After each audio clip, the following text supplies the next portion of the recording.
Today we'll talk about how can you select distance uh, on your SweetMeet app. We go to figure out the solution or know how you can do that on your app. So you just follow these ways, then it's going to work with you. All you have to do. So you just go here above this sign, click on it here.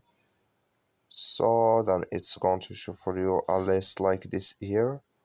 Then just click here on settings. When you click here on settings, then it's going to take you to this here.